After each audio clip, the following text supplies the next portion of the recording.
diggers appear, and ain't no wannabes here with some not so nice advice for your writing career. To be clear, no punches will be pulled, but the punch may be spiked how they like before they get on the mic. To my left, we got the mighty Mer Lafferty, and if I piss her off, believe me, she'll come after me. And her co-host, Matt Evan Wallace, on the right. Yes, she may be half as hype as she can take him in a fight. So settle in, folks, buckle in and boot up. Time to meddle in a way to make your writer shut up. It's hard work, but the perk is that it's fun and exciting. Facebook will still be there when you're done writing. Ditch Diggers!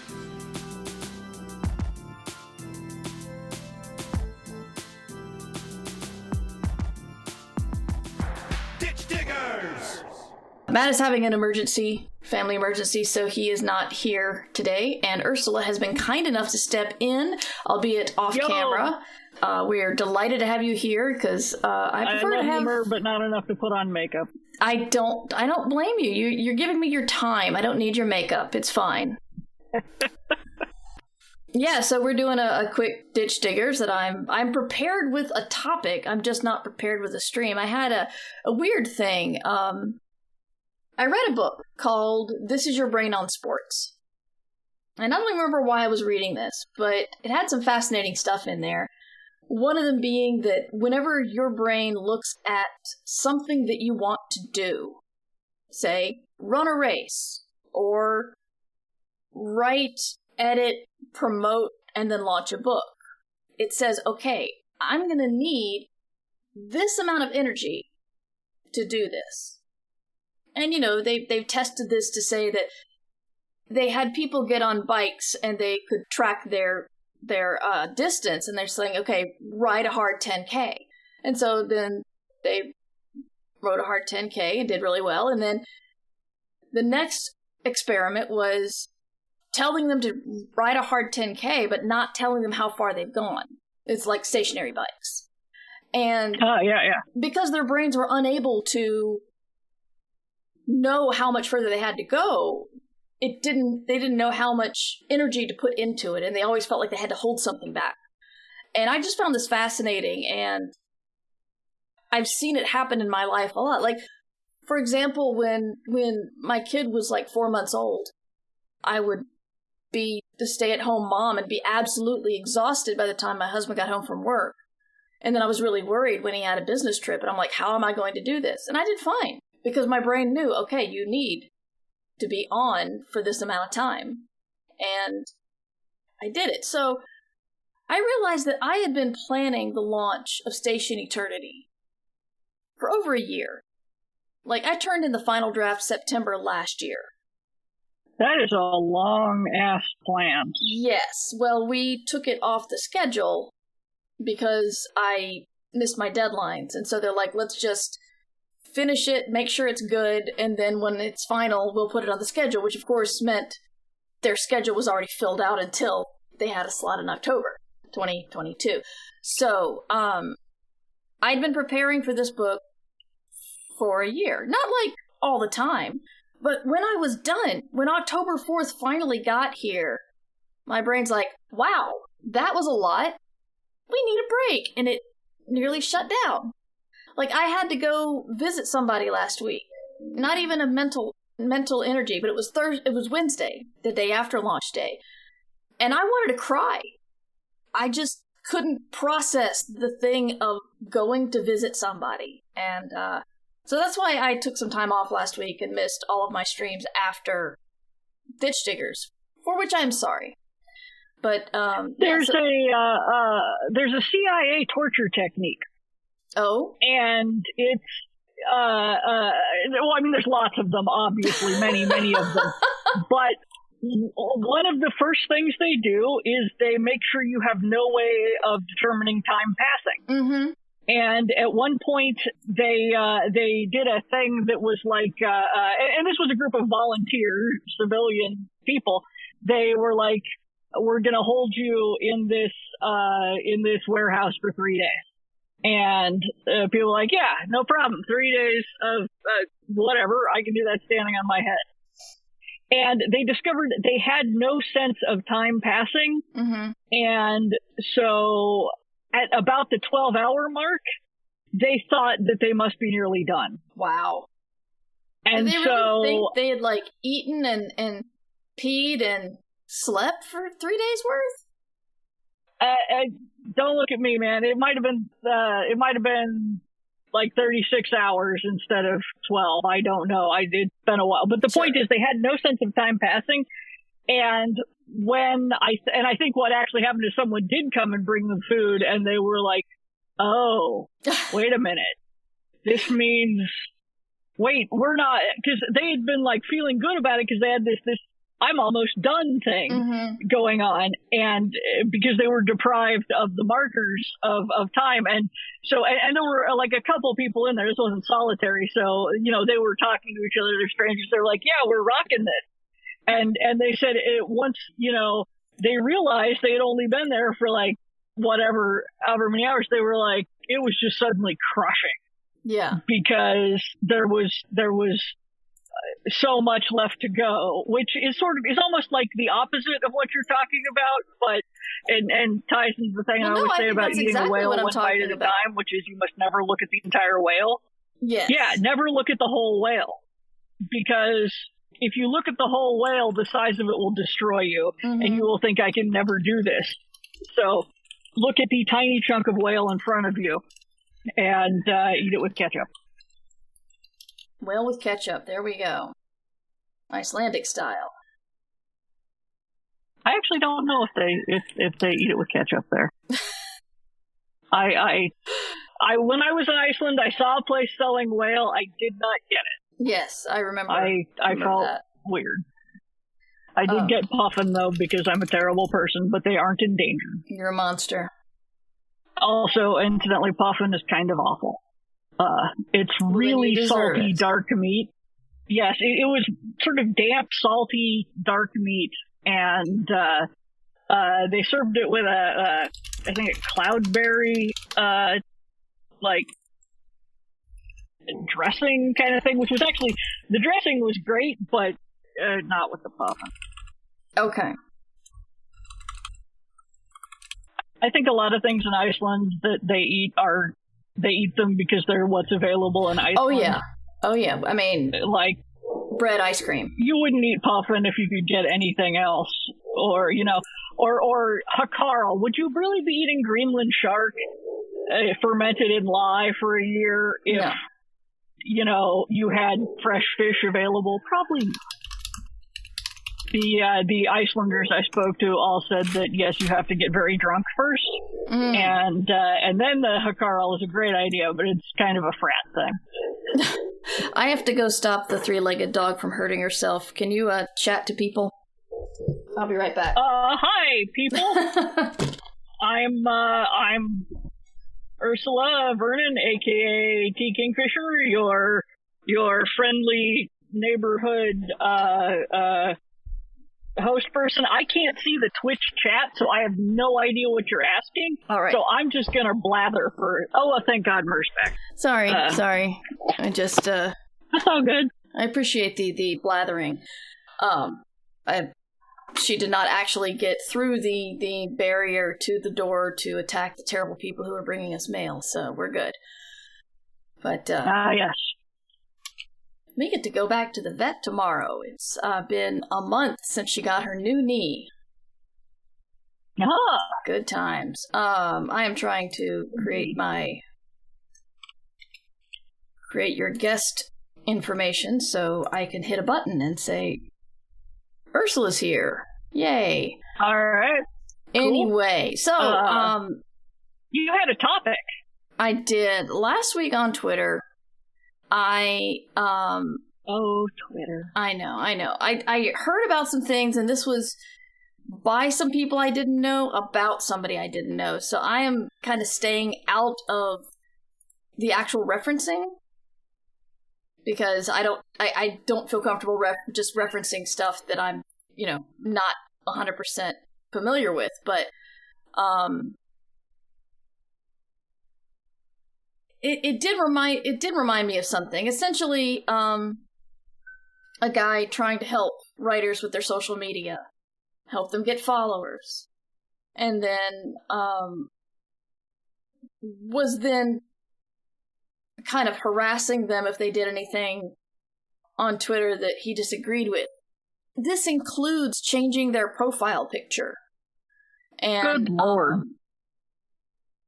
A lot of it just saying, all I've done for you, et cetera, and I had that feeling of, there's so much good advice out there, but people don't see all of it, so we have to keep saying it. So I wanted to talk about grooming and that kind of thing, but also, spoiler alert, if you've got something else to do today, here's all you need to know. There's no one person who has the power to either make or break your career. Now, granted, an agent can do a great deal of work and really make things exciting. But there's no one agent who is guaranteed to make your career. Yeah, there really isn't a blacklist because people just don't talk to each other that much.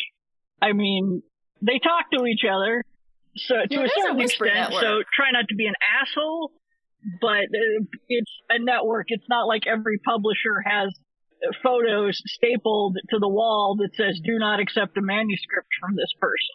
Yeah. But even if they do, that's probably because you've pissed a lot of them off. And again, like one person. This is, if you've got lots and lots of people who are pissed at you, that can hurt your career. But one, no, not really. Yeah. So, and people think, well, what if it was someone super famous like Oprah? Dude, I can tell you, I am sure that you could write the book about your vendetta with Oprah and publishers would throw money at it with like one of those t-shirt cannons. It would just fire wads of hundreds at your face. Yes. And if you're a genre writer, But still, Oprah doesn't that's care. That's not Oprah doing anything. That's like, I'm talking about, okay, for example, if you look at, say, Neil Gaiman's or George R.R. Martin's live journal or Twitter feed or Tumblr feed, you'll see them mention people. Martin has an entire project made up of other writers called Wildcards. And so if you think Neil Gaiman or Martin can make my career, well, no, because they do promote other people just fine. But those people are not super successful because of that. And at best, you can give someone a leg up. You cannot drag them to the mountain height with you. Yes. Yeah, it's like that. And so also, if someone's just like, if you don't do what I suggest, your career is going to flounder. And again, we're not talking about,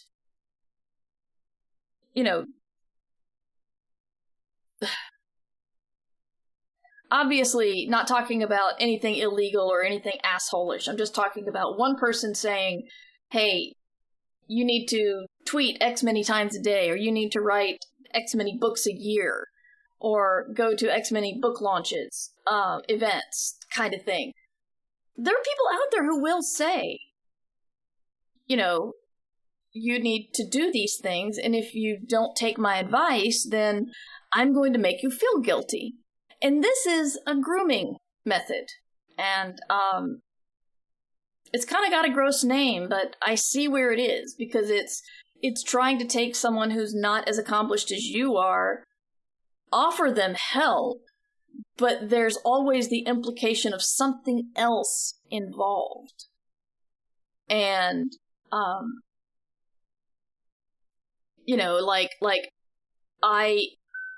edited you. I bought your first story, so clearly we need to hang out at a con. Or even worse. And, this guy was giving people shit for just doing things on Twitter that he didn't approve of. And I'm not talking even like anything most people approve of, just he didn't approve of it. And I realized that this isn't said enough, that advice, especially unsolicited advice, is free, and you don't have to pay for it. So if somebody gives you advice and you don't take it, or you take part of it, you don't owe them anything. Not an explanation, not an apology, nothing. And I think a lot of people, especially women, femme-presenting people, don't think about how much power they themselves have. And well, we're certainly socialized not to. Yes, exactly. And so I just wanted to talk about that. We started talking about you being groomed, Ursula, before we started recording, and we decided to save that for the stream. So tell me about your experience with that, Ursula. I have no idea. If someone has tried, they have either they failed or they thought they succeeded. I don't know, because I don't know if it's ever happened. I have never been aware of it. I exist in a state of extremely cheerful obliviousness to so many social undercurrents, and it's honestly, it's kind of nice. Well, it's very nice, honestly. I enjoy being me a lot. Being me is fun. Yeah. But among many other things, I never know until later that someone has been hitting on me. And if someone was attempting to groom me in any way, to there's a thing that people talk about, people who will try to befriend you so you can help their career, kind of thing, like the sort of predatory networking almost. And this always baffles me because, like, I have many friends. I have my dear friend Mur here. I have no freaking clue how I would help Mur's career in any significant way. Like, if Mur saw me as a stepping stone to success, wow, would she be disappointed. I will tweet about Mur's new book. It's Station Eternity. You should totally buy it. I will blurb that. If you want more than that, yeah, you're screwed. Like, I have never understood, in fact, how that was supposed to work in practical terms. Like, do you just go around befriending people, hoping that one day an editor is saying out loud at the bar, I don't know if I should buy a manuscript by Mur Lafferty, and I will be walking by at that precise moment and be like, you totally should. This is the only way I can conceive of that happening. Cause like, I'm another writer. What am I going to do? You know, so it is entirely possible that, people have tried to social climb via me, and, I feel a little bad for them. They like, you gave it the old college try, I'm sure, but I don't know what you thought you were getting. Well, I go on. Yeah. No, the closest I can think is somebody once asked me, or once or twice people have asked me for my agent's contact info. And I was like, oh yeah, no, she doesn't actually rep that. I'm real sorry. But good luck. Cause I don't know, I wouldn't know how to get an agent. My agent got me. You tripped and fell into an agent. So, yeah, mistakes. Well, I mean, no mistakes were made, but it was awesome. But yeah, that's not how to do it. So yeah. No. I once helped a friend of mine who was a writer who was he was self-published, and he was lamenting that, or not self-published, he was with a tiny indie press, and he was lamenting that they were just not giving him invoices or records or receipts or anything. And he was like, I feel weird asking. I don't want to like bother them, but it's been like 3 months and they're not telling me how things are selling, and this is a pattern of behavior going back years. And I was like, oh buddy, oh God, you need an agent. Oh God, I can't get you an agent. But I think I can at least fix sort of this a little. And since I was on Twitter at the time, I was in an airport. Dong Wan, the agent, I was like, I'm not asking you to be my friend's agent, just to put that out here, but my friend really needs to talk to an agent for 10 minutes so that one can tell him this is completely normal, and for the love of God, these people are taking advantage of you. Just give him that talk, I beg of you, and I will owe you a drink the next time we're at a con. And Dong Wan was like, yes, I will absolutely do this thing for you. Not a problem. And so I was like, here, Richard, Dong Wan, talk. It did not go on to become his agent. I think they chatted about that sort of thing. And he and dude, went off and got a different publisher and was much happier. And so that is, I think, the closest I have ever come to using my clout to help someone succeed. And that was because not because they asked, but because I was like, oh, sweet Jesus, baby, no. Yeah, I will say that, we're kind of moving from grooming into networking, which... Yeah, that was networking. That wasn't like, yeah. You are... You're so cute with your obliviousness. It's adorable. No, you are very powerful. You just don't realize it. The number of people who just get all excited when they hear your name it's many people. You help me by coming on this show. The numbers go up when Ursula's here. I'll just say that. And so I mean, but that's it's networking. Yes, it's power, but it's like a perk of the thing that okay, somebody did a fanfic based on a tweet of mine, right? It was the one about hot sauerkraut wrestling.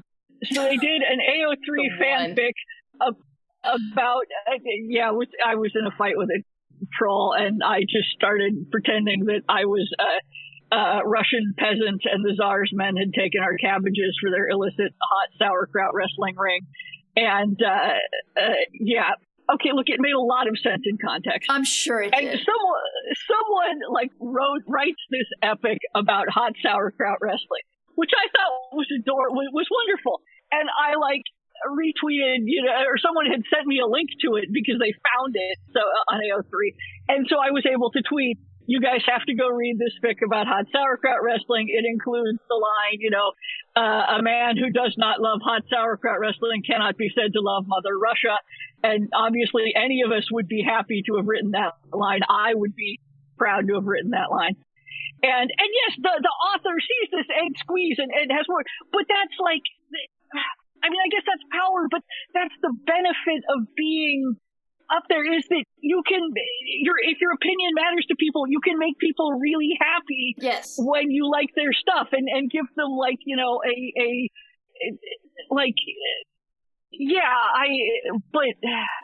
don't think editors feel that way. I just want to make one thing clear.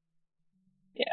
We're talking about two different things here. One is grooming and one is networking. Grooming is if Ursula said, look, fanfic writer, I am going to make your career by tweeting about you. This is day one of your steamroller career where you will destroy genre and be the only one left standing. You will be Highlander of genre. And Ursula can't do that. Now, if there's somebody there saying, if you don't do what I tell you to, and they're never this obvious. Obvious people don't go far with their threats. They're all smooth and confusing. But essentially, they're saying, if you don't comply, I will ruin your career. Which one person still can't do. And networking is more like being friendly to people and having them remember that you're friendly. That's really networking. And so, you can give somebody a boost. You can introduce somebody. And, it's that's a good use of power. Yes, it is a good use of power, but, And, you can sort of set up dominoes, but even then, the work has to be good. And if they introduce you to somebody who then publishes your book, there's still too much involved. That's why my point is one person. There's no one person who can lift you up or crush you.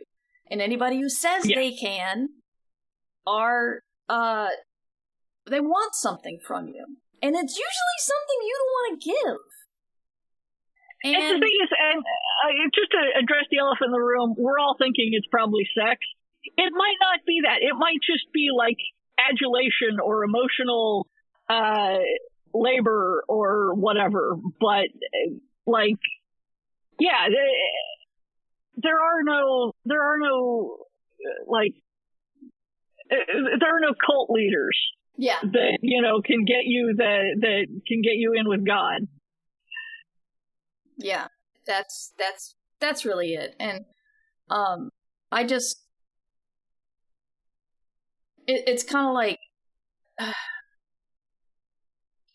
there are going to be people who help and there's going to be people who don't help because your career is like this. There's going to be books that do well and books that don't do well because that's a career. And as Tobias Buckell says in one of my favorite metaphors is like your career is going to be like the stock market. We always think it's going to be like we get a success and then the next time we get a little bit more success and then the next time we get a little bit more success. And that's not the way things go. So it's like instead of looking to find the one person who can do things for you, that's why you are friendly, you listen to some people, you decide that other people are predatory and you don't want to spend any time with them. It is okay to set boundaries with your time and energy and be like, this person is a lot of work. Yes, exactly. That's true in your career and life, incidentally, too. So. Yes. And, if there's somebody who is predatory on an editor level or an agent level, you have the power to step away. You have the power to move on to somebody else, because if your work is good enough for them to be grooming you like that, somebody else who's actually ethical and not gross will also see your potential. If your work is not that good, then you don't want them representing you or buying your stuff. You want to get better so that somebody more ethical will do it. I just worry about people. I know I hate it so much. And, and what really gets me about these people is they're very, very good at reading power dynamics.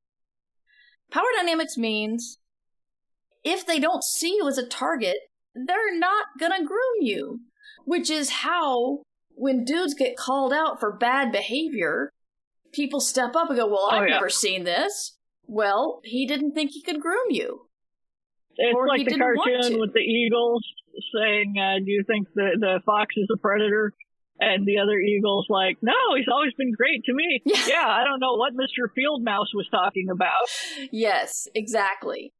Which, again, is possibly one of the reasons, and this is not through any personal virtue. This is not something I am doing right that everyone else is doing wrong. Believe me.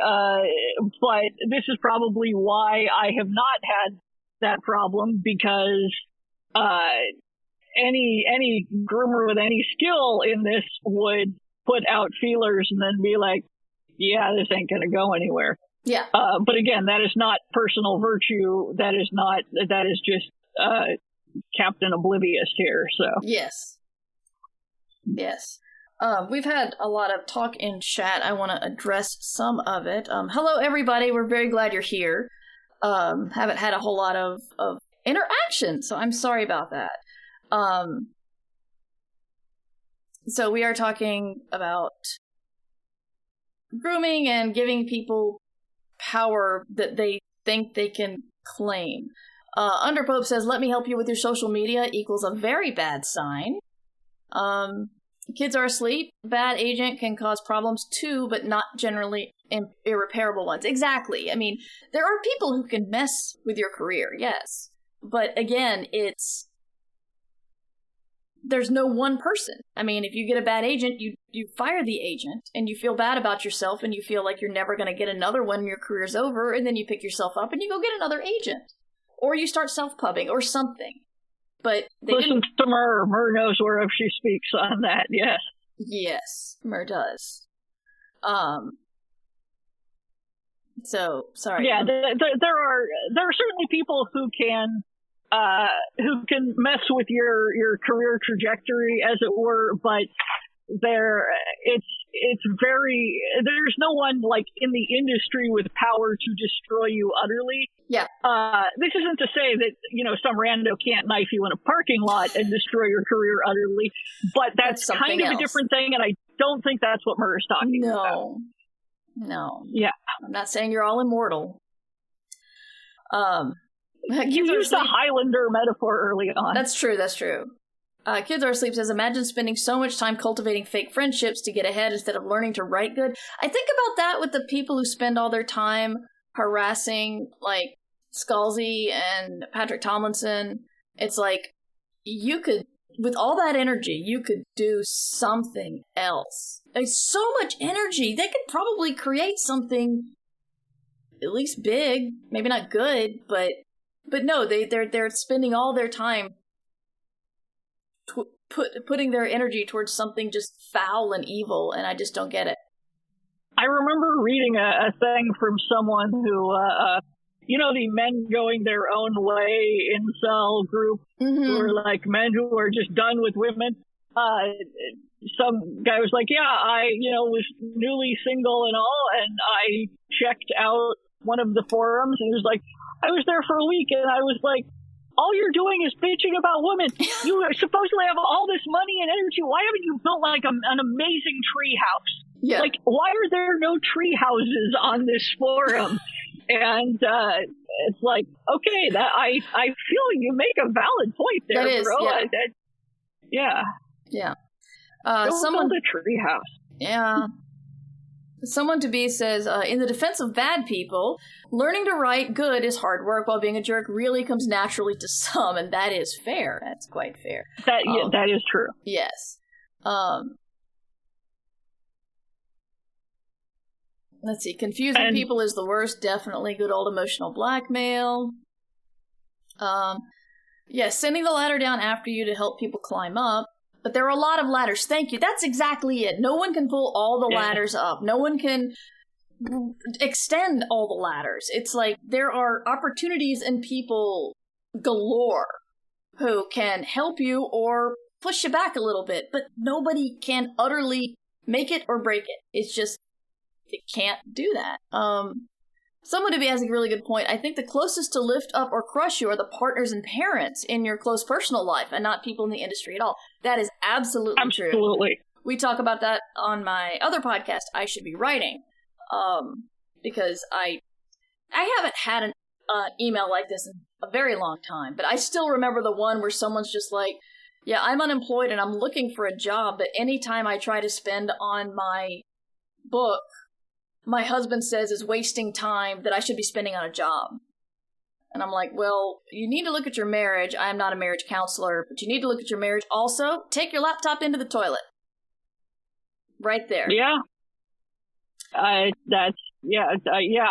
can't help with that. I have been fortunate in so much as the two husbands I've had have both been very supportive of my career, because it did not occur to me that they had an option not to be, and I think Yeah, and I had my parents supporting me, and,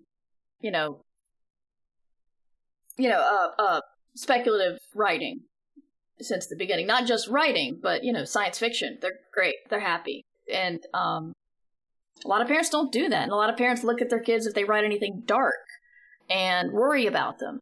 I remember my mom did do that in college, I remember. In college? Yeah. No, in high school. In high school, I was, I think I had written some weird-ass dark poetry or something, and I had to print it out for school, and my mom was like, are you okay? And I'm like, yeah, why? It's all good. But I mean, I also didn't let my mother read any of my stuff at that point, because like that would just be, Yeah. I remember. I still tell myself she never reads any of my sex scenes. There's a time when Numbers Ninja was quite small. I want to say like kindergarten or first grade, and they were doing a math problem about a little boy working in a garden, and they drew this giant black silhouette of a cat behind the boy, and then just started writing the story about, little did he know, Doomcat was waiting for him. That's fabulous. I have loved Doomcat ever since. I just thought, and this is one of those things where I'm like, oh, I could see people like worrying about this, because I mean, it's a little dark. You're threatening the little boy with Doomcat, and I could see some parents just getting a little bit tweaked about that, but yeah. I just knew that it just meant they were awesome. So, Ian says, I swear some folks work harder to avoid work than just doing the work. Yes. Oh, yeah. And people who are...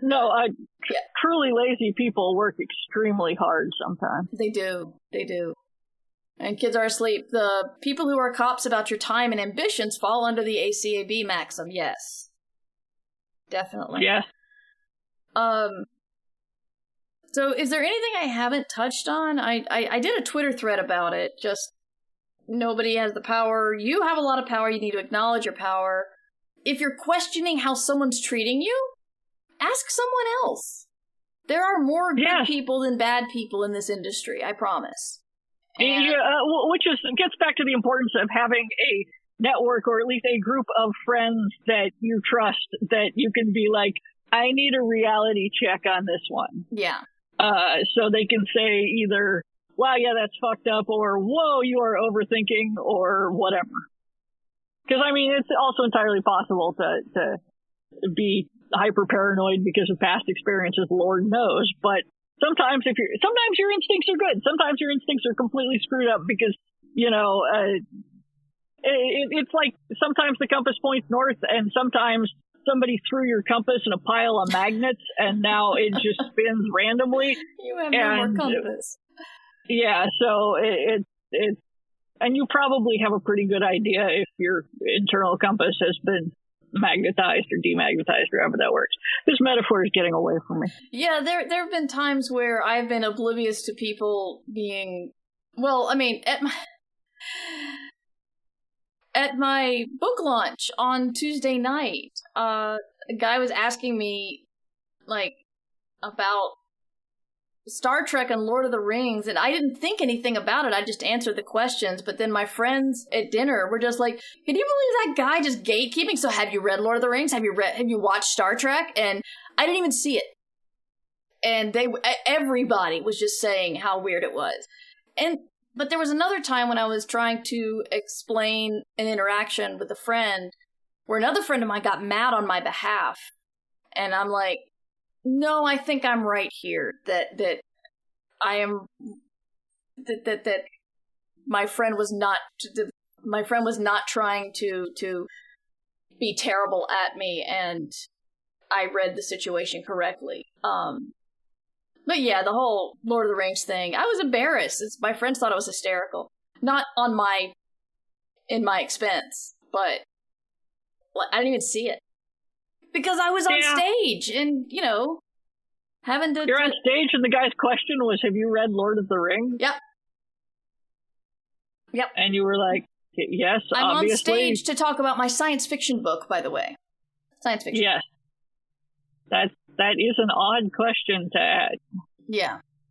Huh. Yeah. Yeah, that's a little... I don't even know if I'd go gatekeeping so much as... I would have to get much more of a vibe off of it. Like, is this the zeal of the newly converted who just discovered speculative fiction? No, he was an older man. Well, yeah. Odds do not favor my charitable interpretations. Yes. But this like I said, on stage and at answering questions, and it was kind of like, okay.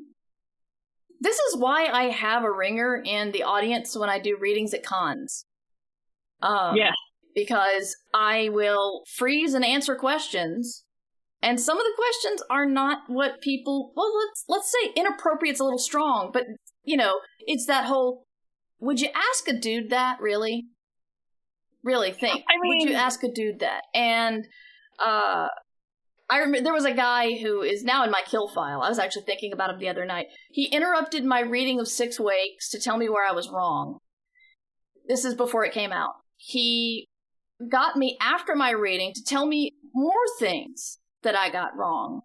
And then he emailed me after the con to help more. In your wrongness.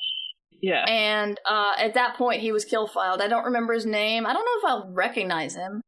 But if he sent me emails in the past, 6 years, I have not gotten them because I hate that guy. Yeah.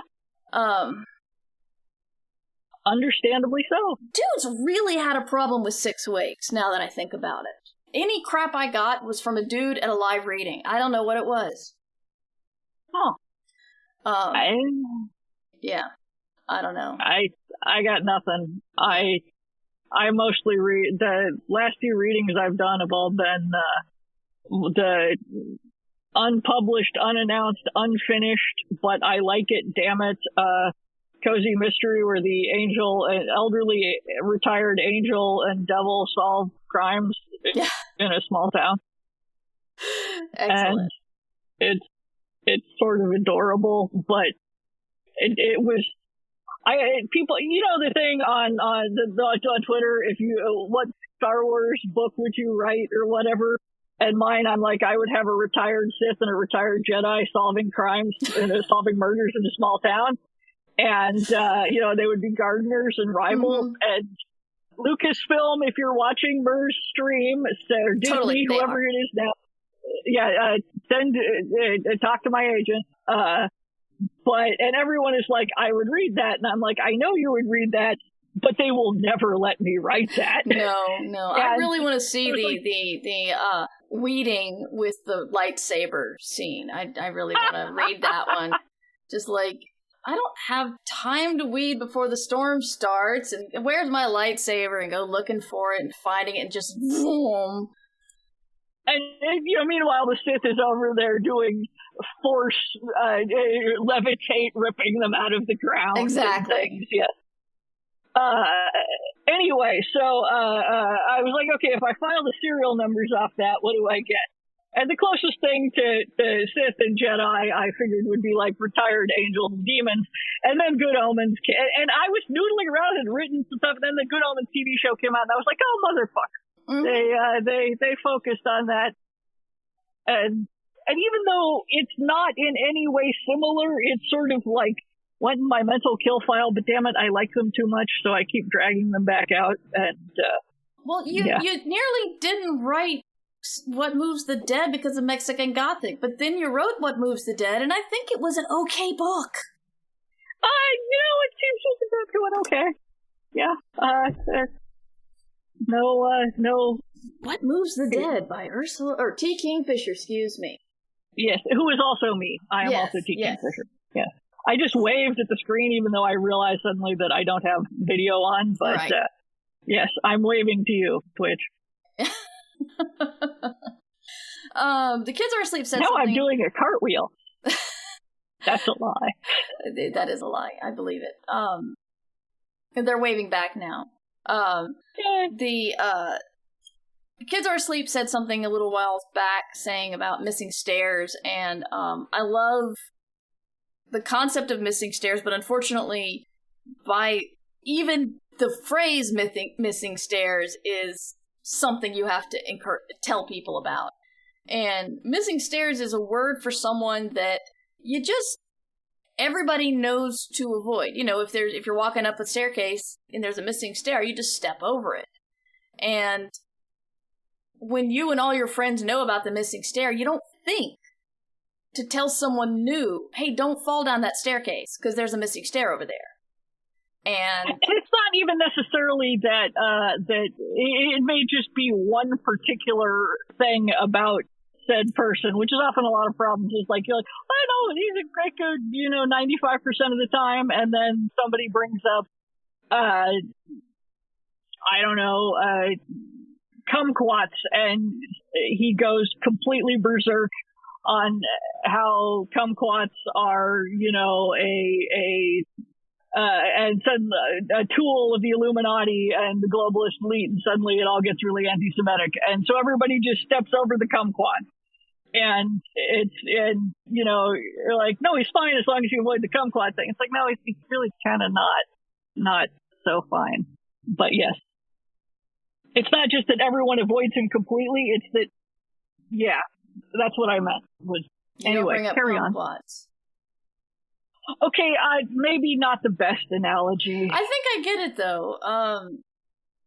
But it's like, don't step on the right half of the stair. The left half is fine. We use the stair, but, just don't step on the right half because that's what sets everything off. Right. And so you go around, like, accepting things that should not be accepted because it's fine as long as you don't step on that patch of stair. Mm-hmm. Piper says, also, sometimes that stair might not be booby-trapped stair for that person. Can you explain a little bit more what you mean? Do you mean, like, is it kind of like we were talking about earlier, where they're not going to act a certain way around a certain group of people? Or... I mean, all cops are bastards, but as I think one of them said once, an FBI profiler, I have yet to meet a serial killer whose compulsions caused him to do it in front of a police officer. Like, everyone says, I can't help myself. Yeah. Okay, but you're not strangling people in front of the cops. Yeah. On camera. So you can obviously help yourself pretty well when you need to. Yeah. So yeah, if the person is only going off and being a missing stare at women or people they perceive it less powerful or minorities or whatever, then this sort of ties back to Mr. I don't know what Mr. Fieldmouse was talking about. Good old Mr. Fieldmouse. Or the way your coworker never pinches the boss's butt. Exactly. Yes, that. Right. Yeah. Yeah. That's a much more applicable metaphor than me going off about serial killers.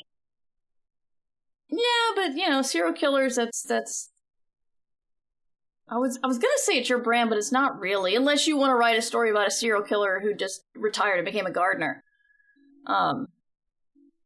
Which admittedly is kind of what a Sith is, but yeah, kind of. Yeah. Also Jedi. They both kill a lot of people, but It's true. Yeah.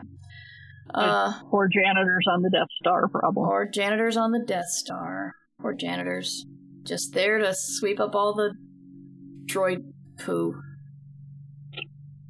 Sorry, I don't know where I went with that. Is there anything... I do droid poo. Yes. Is there anything else you wanted to discuss about this topic or networking, since your cheerful obliviousness makes you realize that you are a quite good person to network with because everybody likes you and you know a lot of people? Yes. It's just that if you network with me, what you get is me. I am fun I am fun at parties, but yes. The odds of my improving your career are slim to none. And I mean, okay, I am an extreme example, but I think with networking, just hang out with people because they're cool people and you like hanging out with them and you have things to talk about. Yeah. Not because you think that will help your career any, because I am great fun to hang out with if you're a certain sort of person, but the odds of my helping your career are non-existent. And, it's all shades of that. Yeah. I still think you downplay your just in the world of nebulous networking. You're downplaying your power, but I'm not gonna convince you otherwise. I think my power is much better at like making people feel good about themselves or saying this is really cool or being encouraging than like actual business getting you a book deal kind of thing. If someone came up to you and said, "What do you think of Mer Lafferty?" and you give your honest opinion, I hope you like me. You showed up here with half an hour notice. I'd be like, no, Mer is my dear friend. And they might, like, appreciate that take and listen to you if they're considering me for something. So that is, a place that networking can pay off. If you are somebody who is a nice person and someone else, like Ursula can't bless you with her magic garden wand and suddenly make your career happen, but if she knows you and someone asks her about you, then she's gonna be honest, and that can help. I guess it's just that nobody ever asks me questions like that. Nobody ever asks, what do you think of Mer? I mean, it doesn't come up really. True, that was an example, but yes, yeah. I mean, if people asked me what I thought of people, I would tell them happily and enthusiastically. It's just like there aren't like editors out there asking me these questions. Although, okay, now that I think about it, I do remember sort of a semi-example of this. I'm the Toastmaster at World Fantasy Con this year, and because I gave the speech about slime molds at the Hugos, and someone in the audience was like, this person gives a very clever speech about slime molds. She would be a great Toastmaster. And having heard that, I'm like, wow, the bar is oddly low, I guess. But again, you are a lot funnier than you think you are. But anyway, so she went back to World Fantasy Con, like con committee, and was like, this Ursula Vernon would be great. And the con chair happened to have read one of my stories like ages back and was like, yes, that was a great story. I loved that story. Let's ask her.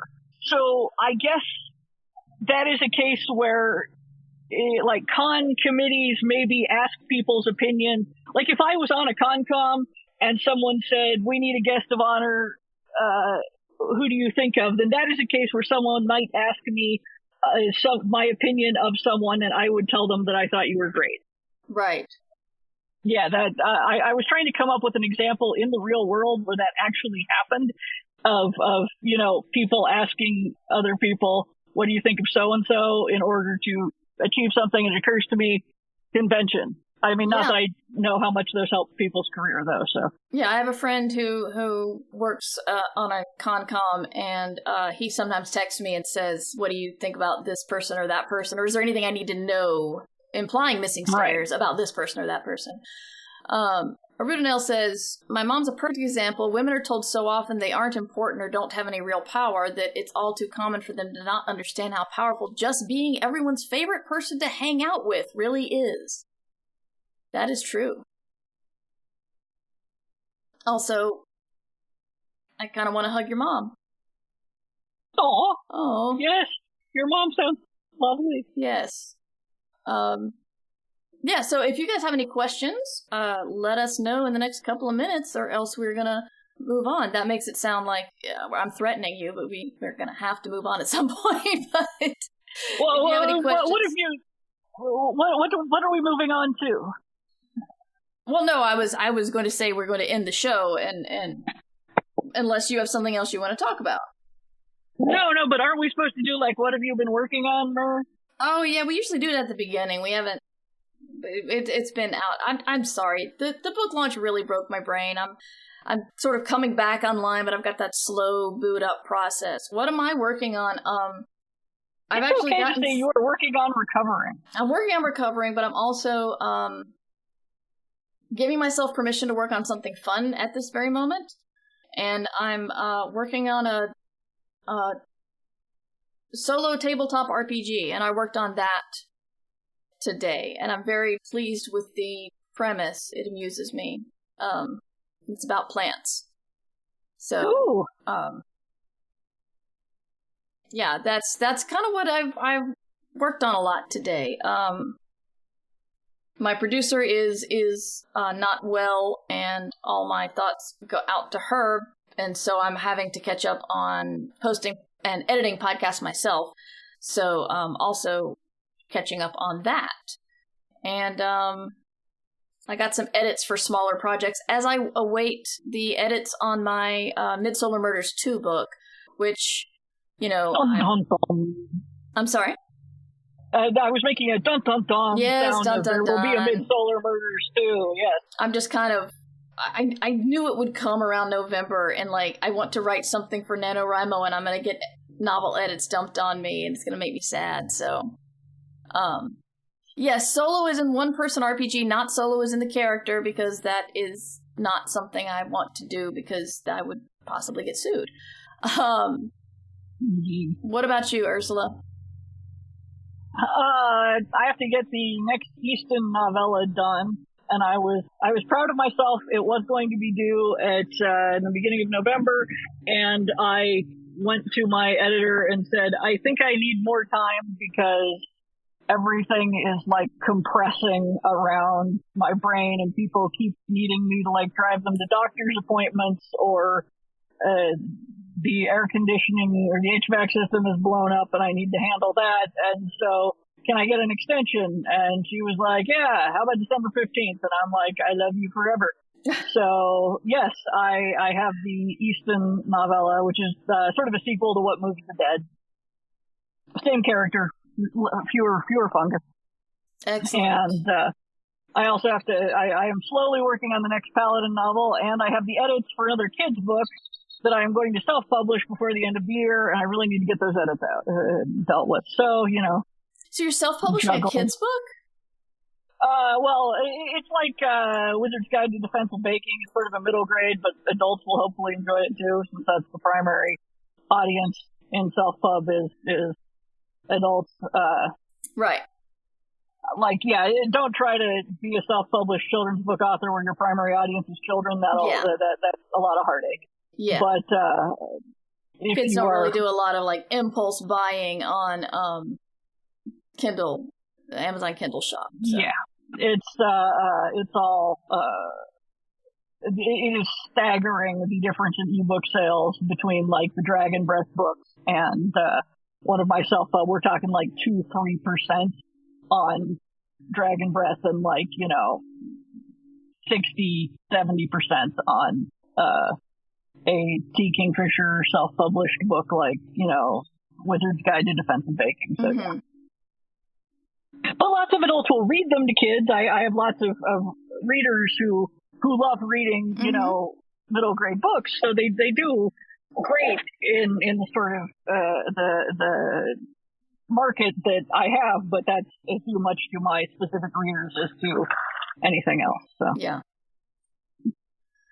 All right. The only question we have is, since Ursula can't make our careers, will Mur make all our careers instead? I think that's what this podcast is trying to do, and the other one. So that's where I'm putting that energy. Actually, if you email Mur, she will, and you ask nicely enough and offer bribes, she will give you the keys to the super secret writer power group that secretly controls all the publishing. Oh, yeah, because I know John Scalzi, and he's the one who keeps those. Yes.